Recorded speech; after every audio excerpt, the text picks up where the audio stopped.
how to fix locked Snapchat account.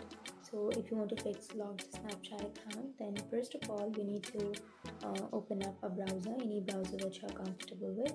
So I'll be here with Chrome browser. Simply open up your browser and then you can go for the search bar and search for Snapchat account locked, and here on the first option you will have my account is locked. Go for that and then scroll down, and here on the second option you will have my account has been temporarily locked.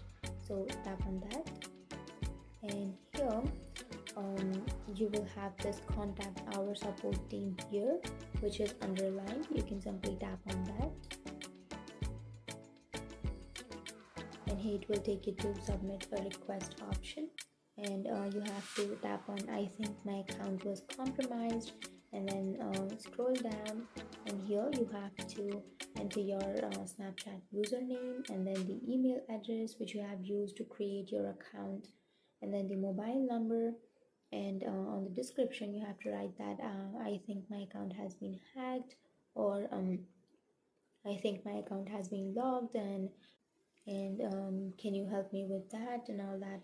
You have to write that politely, and after writing that on your description, now you can go for submit, which is here, and after submitting, Snapchat will take the action.